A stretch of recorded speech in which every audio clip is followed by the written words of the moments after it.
This question is about the shape that will go in the mould. You may think we need to make it the same shape as the mould, but that's not really true.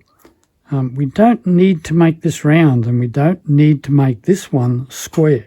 I can put an irregular shape in this. I can put something very geometric like a triangle in here, hexagon, something along those lines. So I can put a very irregular shape in this, and the same with this one over here.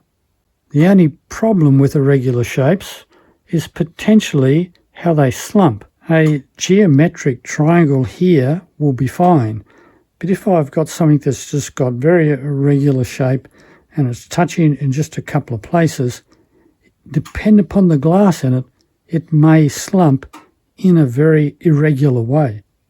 But that could be good. We may end up with something really nice. So, what shape should I use? One that is the same shape as the mould, or something irregular? Have a think, then click on your choice.